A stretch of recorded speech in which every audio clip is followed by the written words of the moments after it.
In this video, I am going to explain the insulin stimulated GLUT4 translocation. Before moving towards the pathway, we need to understand some of the abbreviations. PIP₂, phosphatidylinositol bisphosphate. It is a membrane phospholipid that is phosphorylated at two sites. PIP₃, when PIP₂ is phosphorylated at a third site, it becomes phosphatidylinositol 345 bis 345 triphosphate. So it is a phosphorylated form of PIP₂. Here you can see an enzyme at the end, PI3K, phosphatidylinositol 3 kinase. It is a kinase enzyme which has a function of phosphorylating other proteins. So PIP₂ is phosphorylated by this PI3K into PIP₃. Here is another enzyme AKT, this one at the second last number. AKT is a protein kinase B, so it is another kinase enzyme that phosphorylates other proteins. Its substrate is the AS160 at the third point. You can see AS160, which is the AKT substrate of 160 kilodalton. So AKT acts on this protein and it phosphorylates it. GLUT4 stands for the glucose transporter. IRS is the insulin receptor substrate. So GLUT4, why it is called as GLUT4? Because there are different types of these receptors that are present in different cell types. So the number denotes the type of the receptor. IRS is the insulin receptor substrate. IRS are also there are different types of IRS present in different cells. There are four types: IRS1, IRS2, IRS3 and IRS4. They are present in different cells and they result in the different fates of glucose. PDK is a PIP₃ dependent kinase. So let's move towards the pathway. So here is the diagram, the schematic diagram of the whole pathway. On the left side you can see the insulin receptor. Insulin receptor has three domains: the extracellular domain, which is the ligand binding domain, the transmembrane domains and the intracellular domains.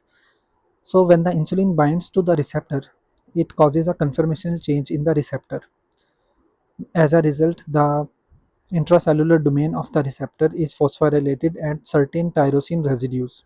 So this process is the autophosphorylation because this receptor has an intrinsic phosphorylation activity. So when the insulin binds to this receptor, the tyrosine residues that are present in the intracellular domain of the receptor, they become phosphorylated. They recruit IRS1. In this case, IRS is the insulin receptor substrate. This receptor also gets phosphorylated by binding to the phosphorylated tyrosines in the intracellular domain of the insulin receptor. So when IRS1 becomes phosphorylated, it recruits PI3 kinase, which is the enzyme that phosphorylates the membrane phospholipid PIP₂ into PIP₃. When the PIP₂ is phosphorylated to PIP₃, it recruits PDK, which is another kinase enzyme. This enzyme also serves as a signal for AKT. AKT is recruited to the PDK and PDK phosphorylates AKT and activating it. When the AKT is activated, it phosphorylates AS160, which is the substrate of AKT. Before moving onwards, I want to clear another point here: the role of AS160. AS160, when it is not phosphorylated, when it is present in its normal state, it is active. So the function of this protein is to cleave the GTP into GDP. So when the GTP is cleaved into GDP, it is playing a role of GTPase activating protein. So why it is cleaving the GTP into GDP? Because there is another protein which is called as Rab10. Rab10 is present in two forms, either bound to GDP or GTP. When Rab10 is bound to GDP, it is inactive, and when this GDP is replaced with GTP, it becomes active. And when Rab10 is in its active state, which is the GTP bound state, it results in the translocation of the GLUT4 receptor from the GLUT4 storage vesicle, as shown in this diagram here. It results in the translocation of this receptor to the transmembrane, to the plasma membrane.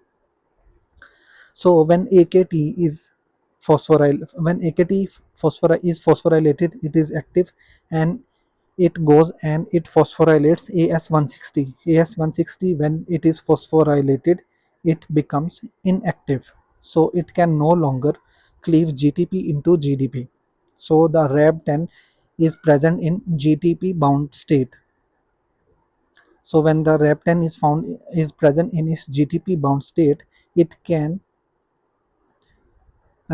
results in the translocation of the GLUT4 receptor from the GLUT4 storage vesicles to the plasma membrane, and the GLUT4 is present on the plasma membrane, which results in the translocation or the transport of glucose from the extracellular space into the cell.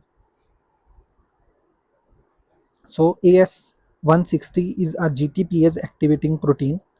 When it is not phosphorylated, it does what? It cleaves or break down the GTP to GDP.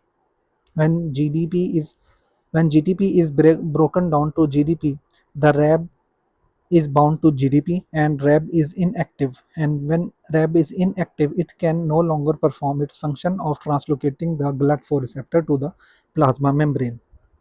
So in this whole pathway, there are different proteins that when they are phosphorylated, they become inactive.